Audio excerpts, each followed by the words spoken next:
Welcome to Power Sports Strategy. This is David Archibald, and have on my episode number 5, Mr. Tony Gonzalez, the CEO of Garage Composites. Now, Garage Composites is a company in the United States that specializes in training staff and also holding what they call 20 groups or 20 clubs, but is basically a peer advisory groups where non-competing dealers get together, go over numbers, best practices, etc., and you learn so much. And Tony today is going to give us a little insight on what happens in a 20 group and how maybe you can be involved also. Okay, here's my interview with Mr. Tony Gonzalez. Good morning to you, Tony. Hoping you're having a good morning. For me, it's nighttime here in Ho Chi Minh City, and I know that you're probably looking at snow in Steamboat Springs, Colorado. How are you doing? I'm doing great, man. Thanks for having me. Yes, it is early in the morning, but this is when you and I discussed that I get up this early, and I woke up to snowflakes. What's the weather like there right now? Here it's the same every single day. It is 90 degrees and it's 80% humidity every single day. Sounds nice right about now. You know, there are a few mornings I wake up and go, this is like paradise. It's pretty tropical. It's pretty nice. But it took a while for me to get used to the heat. I mean, no doubt. I was wearing 2 or 3 different shirts a day there for a while. Yeah. Fantastic. Yeah. No, thanks so much for having me. I really appreciate this. Now, you're with Garage Composites, and for my viewers that are watching this, Tony is the CEO of Garage Composites, and he is one of the most, I don't know what you say, there's probably almost nobody in the United States or the world that is so intertwined with what's happening with the power sports industry, the marine industry, the bicycle industry. Who knows? Maybe you guys are in the wheelchairs. I don't even know yet. I know you guys are pretty diverse, but they understand the ins and outs by running peer advisory groups for dealers of motorsports mainly, but they also do bikes and boats. Tony, give us a general idea of what Garage Composites provides in services and, what you do in a 20 group, 20 club, or whatever you call it. Sure. So, yeah, as you said, it's funny. We participate in industries that my business partner and I, Sam Dantzler, are passionate in. It's not that we don't think cars are cool or wheelchairs yet. That's probably here in about 10 years when we think wheelchairs are cool. But we participate in things that we really enjoy. So Sam and I both have an extraordinary passion for motorcycles. We both love boats. Sam just purchased a brand new RV, so we're into RVing, and we both are very, very much into biking. And so what we do is we provide consulting to those industries in kind of 3 facets. The first thing is we do a ton of in-dealership training. So we come into dealerships, we work around the world. We can facilitate your needs, be it sales, finance and insurance, parts and accessories, service, motor, clothes, whatever it might be. We give you the best processes, management, techniques. We will do everything in a dealership, less turning wrenches. We do not teach anybody how to fix anything in your building, but we teach service procedures and best practices. That's the first arm of our business. The second arm would be is what we call management training academies. And what we do is we take a manager from any of those departments in your dealership, sales, F&I, parts, service, and we bring them into one place. And it's done anywhere from 9 months to 12 months. And we train them basically how to be an effective manager, how to do their job correctly, how to hire, how to fire, how to document, how to do HR stuff, how to sell things, how to be really good with your customers, so on and so forth. So that's the second arm of what we do is our management training academies. And then lastly, which is really kind of what we're known for and what we really pride ourselves in the industry is what we call peer advisory groups or 20 clubs. And what that is in nomenclature is we take 20, well, really it's kind of false. It's not 20 anymore. It's like 16. We take 16 non-competing dealers. So David, you would never want to sit in a room probably with your competition and talk about best business practices or how you market or how you pay your people or your margins, because quite frankly, there's too much at risk there, right, with your competition. But in Vietnam, I'm sure that you would have no problem sharing numbers with a dealership that is 1 or 2 hours north of you, 3 or 4 hours south of you, whatever that might be. Or, here in the United States, it would be, we'll take a dealership from Washington, one from New York, one from Texas, one from California. They have no interest in competing against each other, but we bring them into a room. We talk best business practices. We aggregate their numbers from their P&L and into what we call a composite. And we really get down to what we talked about as statistics and behaviors is show me your numbers and I can show you your behaviors. If I can see what your numbers look like on a piece of paper in our composite, I can absolutely tell you, hey, David, it looks like your F&I manager is doing this or is not doing enough of that. And how do we fix that? And then the best thing about a peer advisory group or a 20 club is it really cuts the curve. I mean, why would you want to go out and spend time and money to figure out the best way to market to your customers when, somebody that is, 5 or 6 states over, or for you, in your case, 2 or 3 countries over, when they have figured it out and it's not going to compete against them, they say, hey, David, here's my marketing plan. Here's how much I pay for it. Here's what we do. Here's social media. Just steal it. You do it in your market. And then guess what? You win. And it's all about sharing information. It cuts the curve. It holds you accountable. And it gives you somebody, I had a dealer tell me a few years ago, I can't complain to my wife. I can't go home and complain to my wife about business because then it'll freak my wife out and my family like, oh my God, we're going out of business. Right. Yeah. And then he said, and I can't complain to my staff because then they'll freak out and go, oh my God, we're going out of business. He goes, what I do is I come to these meetings for 2 days and it's therapy. I can complain to other dealers about my problems. They pat me on the back. They buy me a beer. They send me back saying, get in there, get in that game again. And it's just a really good place to get the synergies flowing in business. And that's pretty much what we do. I was lucky enough to be a part of a 20 group in USA with Harley Davidson back in the early 2000s. And I had no idea what was really good and what wasn't good before that. What really changed for me is the difference between worrying about dollars and now worrying about percentages, right? I was like, oh, we made $4,000 on this bike. Wow. Wow. But, it was 16% and you should have been at 22%. Well, what do you mean? So for to be able to actually know what you're supposed to do is so good. And that's like true gold for somebody that's an operator of a power sports dealership. And the other thing that I really think is important is the numbers from 2017 don't make any difference for, they're worthless now. And the numbers from 19 are worthless and the numbers of 20 are worthless. And really it allows you to stay up to date with what's going on in the industry and knowing when all of a sudden there's no new bikes on the showroom floor and you're thinking you're holding your 2017 margin numbers are good enough, but everyone else around you is at 5 points higher. That's really part of the gold that I think that the 20 group provides. Now, you mentioned about, show me a number and I'll show you a behavior, right? Go into that a little more because I think that's pretty fascinating, actually. And I think that's something that people just don't really understand that, for you as an expert and anyone else that would actually be in a 20 group for a while, they would become an expert also is you can look at a number and then exactly what's going on in that department without even knowing anything about it.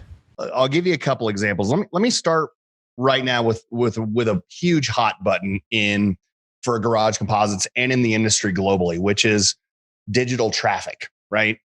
If you've listened to any of our podcasts out there, you'll hear us say, listen, if somebody walked into your dealership and opened the door and came and stood on your sales floor and started looking around at units, motorcycles, side-by-sides, whatever it is, and your sales staff did not talk to that person, your sales manager, your general manager would be flipping out and they'd be coming out of their office saying, there's a customer right there and nobody has talked to that customer. Who's going to go up and give that customer a greet, right? So we can correct behaviors very easily within a dealership. But right now in the digital space, what we're finding is in the power sports industry profoundly is customers are absolutely getting ignored because we're not keeping an accurate traffic log digitally, right? We call it our digital front door. If when somebody walks in physically, if we don't greet them, we come out of our seats, right? Why are we not putting that same sort of emphasis on the digital traffic log? Meaning, how many leads are coming through your digital front door that you're not getting back to or cultivating or white glove servicing, right? So we're talking about those statistics and behaviors. We are starting to see profound numbers on our digital traffic log of incoming leads, be it through your chat, through your website, through the OEM push, through a telephone, through an email, that just are not getting the same behaviors that they would if they came through the door. And what we know is 95% of customers start their journey in the power sports industry digitally. They started on the internet. Yeah. And so that right there, that is the statistics of 95%. And then you go and you look at dealers and how many times they're reaching out to those leads that are coming in. You're seeing that there's a huge discrepancy. We're just not talking to those people. So what I can tell you is the behavior of seeing a deficiency in a number is we simply aren't watching it. We're still operating under the premise that, they'll come through my front door, when truthfully that is slowly starting to decrease until they do their homework up front. The second one I'll give you is, again, statistics and behaviors is a lot of times we'll see a dealer come in and they do really well in the F&I department by what we call a PUS, a per unit sold. So let's say they average $1,000 and that's just an arbitrary number. And, the owner comes in pretty confident with some hubris. Man, look I'm getting $1,000 every single time I finance a bike in my dealership. Well, you go and you start doing some math and you ask them, well, David, what's your doc fee? What are your admin fees in the F&I office? And they're like, well, $695. Yeah, $695. Exactly. So let me get this straight, David. What you're saying is your F&I manager is only really producing $395 on their own. That is a classic example of a statistic where you're thinking, oh, wow, that's awesome. But when I dig in, I see that really you suck at F&I. The behavior is your manager is lazy because they're being fed money for free. And so we love to correlate. We love to look at numbers and percentages and do theories of lost income and say, man, David, I know you think you're doing really well. You could be doing so much more if you were just to change the behavior to this, right? So that is our statistic and behavior model that we like to use. Yeah, that's good stuff. For sure, that something that there's so many things that you just don't know if it's right or wrong in this industry. And these are the things that, for me, it's hard for me to actually pull one off here. Obviously, in Vietnam itself is too small. I've tried to get some dealers together in Asia to maybe pull something together. At least you could start looking at percentages and things of that nature. But in the past, when I was part of a 20 group, the amount of items I would go back after a meeting with to work on the action items. And then of course my moderator was holding me accountable. And then there's a big difference there between just going to some sales training and then being a part of this group. Can you give me the dynamics of a group? Like, what do you, after you talk about the numbers, what's happening? You guys going to dinner? What are you talking about? Give me an idea of what's happening in the social side of it also. Yeah. So the best part is you fly to a central location, right? And you and I have discussed this several times. For you, it'd be, a dealer from Vietnam, some from Korea, some from Singapore, from Thailand, right? You'd all meet in a centralized location. Well, first thing that we do is we do what is called a state of the industry. And that would obviously be a state of the industry that is focused on the Asian market. Asia, right? We would get some numbers. We would look at how all of your numbers are aggregating and, kind of where the manufacturers are going, where the trends are, what's hot, what's not. So we do a state of the industry. After we do the state of the industry, then what we do is we hit on what are called hot topics. And about 2 weeks before a meeting, I would send an email out, said, okay, gang, everybody hit me with your hot topics. And whatever the hot topics are in Asia, whether it's supply chain or whether it is, what are you guys charging for a documentation fee? Where are you finding good employees? How are you paying them? Then you go through anywhere from an hour to a couple of hours of hot topics. And then we get into numbers. And then we would go dealer by dealer and look at numbers, and we would pour over your numbers in sales, parts, service, motor close. We would look at your bottom line. We would measure you to your peers in the group. We would also measure you to other countries and say, man, David, you're really doing well. You're driving the country here. Tell us what you're doing. Or, man, David, you're really falling behind. Why are you so far behind?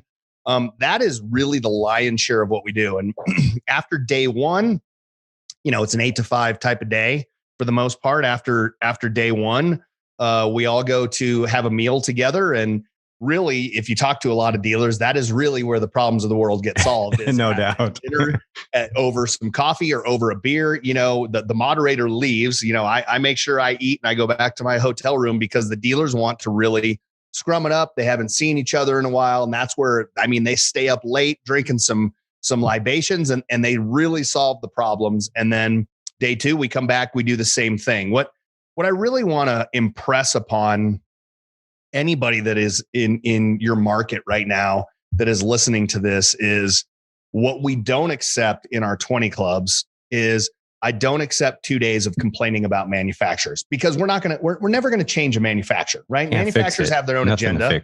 Yeah. Yeah. They're wholesalers. And they have their job to do. We have ours. And so what we do is we really cut out that portion of, oh man, this manufacturer's doing this and my margins are that, or we don't do that because we're never going to change it. We focus and center you on your own behaviors in your dealership. What are you going to do, David, when you go back, knowing that you can't change Triumph, Harley, Polaris to do anything that you want them to do? What are you going to do to maximize your profitability? Then you guys all part after a 2-day meeting. Then what happens there is within the next week after the meeting is over, right? We give you 1 week to go back to your dealership, really absorb and soak in what you learned, talk to your staff, and then we have 3 implementation commitments, right? In sales, I'm going to do this. I'm going to hold 2% more margin on new units. I'm going to go and try and find some more pre-owned units. I might try and do something in F&I. You're going to come up with an implementation commitment that is based off of numbers. I'm going to raise this by that. I'm going to decrease my expenses by that. You put them up into our portal for everybody to see. And then you guys go about your business for 3 months trying to achieve those implementation commitments. We have groups in our, what we call our email chat forums where, it's like a digital meeting where there's questions that are asked. Hey guys, do you guys have a job for, a level A technician, right? And instead of you having to go create one, David, somebody from Yes. Thailand says, yep, I got one here. I'll send it to you. They put it up on the chat forum. And then you can go and just kind of, like I said, steal it and change it to fit you. Millions of questions. Hey, did you see what, Harley Davidson did today? And how are you guys going to react? And so you stay together focused over an email form for about 3 or 4 months till we come back and we have our other meeting. And then we just rinse and repeat. Yeah. Pretty soon. We still have groups that have been seated since 1976. Wow. That are still together. And the sons or the owners that have passed the business down. These groups, we're talking that they're at people's weddings. They break bread at holidays like this. These are big deal groups. So that's kind of what we do. The value in what this costs and what you get, it's not even comparable. I remember when we signed up, I can't remember the cost, and accounting's complaining and where we, how are we going to pay for this? And then you bring back one best practice. And then it changes. Well, we just made, $40,000 because we changed the way we did this. And that's where, there's so many gold nuggets in a meeting that you can take back to the dealership and implement that can pay for any of what this costs and way more than that even. So give me an example of a couple best practices you've heard in a 20 group over let's say the last 6 months or so. Okay. Well, obviously in the last 6 months, as you and I have discussed before, it's really erased anything that we've ever done ever. Right. So this is a unique once in a lifetime experience that we're going through. But something that has been super profound is obviously we have told our dealers that in this market, it is a seller's market. It's not a buyer's market. There's not an ample amount of product out there. So at this moment in time, what you should be seeing is you should be seeing a incredible jump in your margins, right? Whereas before we had a ton of supply and I had a ton of competition, and I had to work every single deal for every single dollar. Yeah. That's been thrown out the window. Now I have very limited supply. There's a good possibility that my competition to the left has gone out of business, 2.5 years ago or a year and a half ago. There's also a really good possibility that the unit that this person is looking for, the only other one that exists in your case would be in another country or 5 states over, right? Yeah. So one of the biggest lessons we're learning right now is, man, when it's season, make hay. If the market presents you with the ability to make double the money that you made 3 years ago, capture that opportunity. And if you're not capturing that opportunity, we're super nervous for you, because if you can't make margin in this market, there's something wrong. We really do say there's something wrong with you right now. That's the first lesson. The second lesson that I think we have really learned, I've already talked about the digital space in that example. That's a huge one, but there's a process that we're using called F&I 1, which is after a deal is closed at a sales desk, we really want to get that F&I manager out of the office and to the table to talk to the customer before they go on what is called a dealership tour, right? Yeah. A lot of what we were hearing, David, you've been in this industry a long time, 5, 10, 15 years ago was, we close on the bike, we maybe get them into other departments before we get them into F&I. We walk into F&I. I've never met the finance manager at all. It's a cold greet. They sit down in a chair in an office that looks super professional. And then I shove about 45 documents in front of their face and say, just start signing, right? Yeah. All the while I'm trying to sell them products, and it didn't work so well. So we have really focused on increasing our F&I PUS by getting the manager out into the deal early, talking to the customer, formatting them, family, occupation, recreation, motivation, animals, and teams. Really understanding what they're going to do with the unit, where they're going to be riding, so that when they circle back and come back to the office to close them and sign all those papers, I've had a face-to-face with you. You and I have actually talked a little bit beyond product. And now hopefully you're seeing me as an extension of a friendship. So those are just 2 really minor examples in the sales floor. Yeah, that's good stuff. Yeah, really allows them to drop their guard. Yeah, totally. I mean, compared to, my God, what it's like going into a car dealership in some big city where it's all, they bait you in on something and then you go to the office and then it's 2.5 hours of hell after that. Another thing that really comes to mind that we're really pushing right now in our trainings and our 20 clubs, David, is I gave you that statistic that 95% of power sports sales start digitally. It starts online, right? Here's the problem. The best thing about it and the worst thing about it is I can sit at home while I'm watching TV or while my kids and my wife are sleeping and I'm staying up a little late. I can go and I can look at the motorcycle. I could look at inventory. I can do all of my front end look at what you have. Okay. What I'm really looking for, and you've been hearing this for 20 years now, which is you have to give a good experience. It has never been more important than in today's world to give a really good experience, because we used to build that experience. 20 years ago, we used to build the experience when the customer came in. There was no internet, right? They'd come in, they get to see the unit in front of them. They're salivating over this thing. And we have this opportunity to connect with them and maybe get them on a test ride and ask them about their family, friends, that kind of thing, right? And they would spend an hour and a half in a dealership.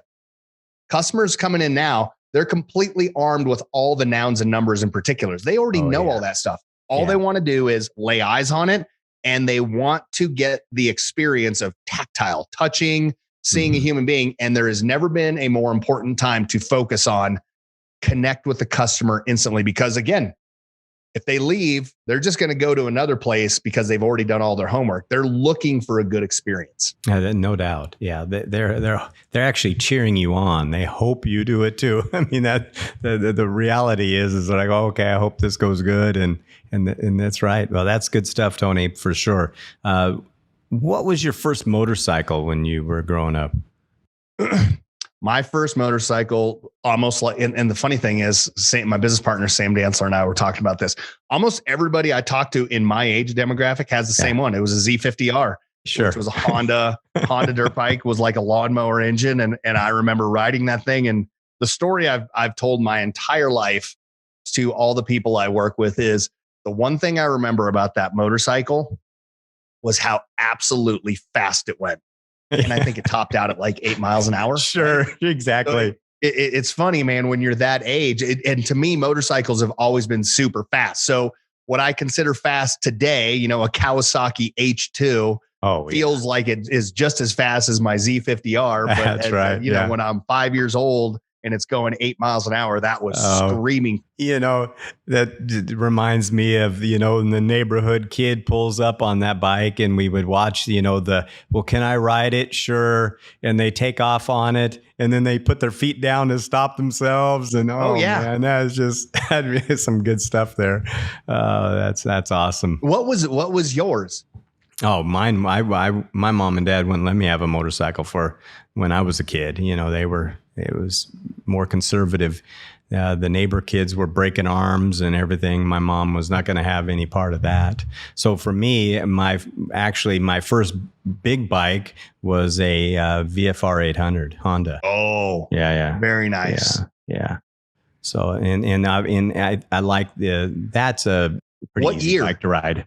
Oh my God. Let's see here. That would have been a 96 or something like that. Yeah. Red, white, and blue. One of my dream bikes growing up when I was in high school, about my senior year, would have been 8990 was a VFR. Yeah. Freaking cool. Back then that bike. Yeah. Oh, it is. Yeah. And it rides so nice. I mean, it's such a great riding motorcycle. Yeah. All around bike. Now, Tony, in the description box below this video, I'll put your contact information in there. Where else could someone else get a hold of you? Yeah. So if you want to get a hold of me directly, it's Tony at Garage Composites. That comes directly to me. I answer my emails, so nobody's screening them. So reach out. Let's talk. Okay. All right. Also, you can go to www.garagecomposites.com and you can see all the cast of players that we have working for us. And you can see all the services that we provide. And like I said, feel free to reach out. You have a powerful tool that you guys have also, and it's your podcast, and it's the Garage. So tell them where they can find that. So you can find that anywhere you listen to podcasts: Spotify, Apple, iTunes, Google, Amazon. We're all on there. It's called GarageCast. And you can listen to yours truly, David, over there. We interviewed. Yeah, I was lucky to be on there. Yeah, it was that interview is jumping off the page. It's actually successful, and people found it super cool to be hearing about somebody that was selling Harley Davidsons in Vietnam, and they were shocked at seriously, there's no way he can be making that kind of dough on motorcycles. Sure. I'm like, it's a totally different model, guys. So yeah, it's a way different business model here. Sure. The only thing I would say to plug our podcast is this, gang.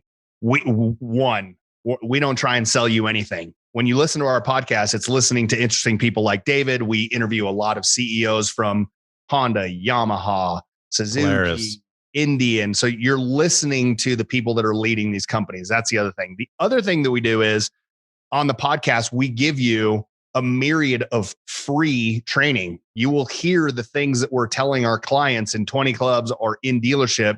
You hear it for free. So if you want to train your parts staff, your service people, your sales people, tell them, listen to this, listen to episode 62, because it's exactly what I've been telling you for the past 2 years, except these two blowhards are telling you, and maybe you'll believe them, right? So free training and very interesting interviews, absolutely zero sales pitches. So there's no doubt about it. The amount of value you get from listening for 58 minutes there is unbelievable. And especially if you have passion for this industry. I mean, or even if you're not in this exact industry. There's the same thing. If you could be retailing sneakers at the mall and you could still learn things from listening to that. So that's awesome. And I'll make sure that in the comments, the link below, I'll put a link into the Garage Cast also. So I just want to end with one thing, David, and probably a lot of people don't really understand this, is I really want to take my hat off to you for being visionary and being proactive in your market. I don't think a lot of people appreciate somebody that is digging in. I mean, vlogging, making their own podcast just to support and benefit their market in Asia. Somebody that is looking after not only his own dealerships, but the entire countries that are surrounding him. So I take my hat off to you for being somebody that goes above and beyond. You and I exchange emails. You're constantly asking, hey, what's going on over there? Show me some numbers. What are you doing? And I just don't think people give enough credit to people like you that are around. They maybe take that for granted. So I take my hat off to you to really try to make your market thrive. Yeah, no doubt. Right on, Tony. I appreciate that. And you're always a source of positive reinforcement on things when I do reach out to you. And I appreciate that also. And I wish you and Sam good luck in the coming meetings you got. I'm sure there's a bunch of them back to back coming up. Yep. And safe travels when you're out and about in the, I hope you're not flying Southwest, at least. That's all. Yeah, no, I'm a United guy. So right on. All right. Buddy. Thanks again, Tony. Appreciate it. Bye-bye. Thank you for watching my interview with Mr. Tony Gonzalez from Garage Composites. It's really great to be able to talk to somebody who is an expert in this industry and to be able to get insight from him. And I really hope that you enjoyed the interview with Mr. Tony Gonzalez. Now, if you're looking for more information and how to get a hold of Garage Composites, in the description box below, I will leave Tony's contact information. And more importantly, I'll leave you the link to his podcast show where him and Sam Dantzler spend lots of time giving free information without pushing anything. And you will definitely benefit from watching or listening to that. Thank you.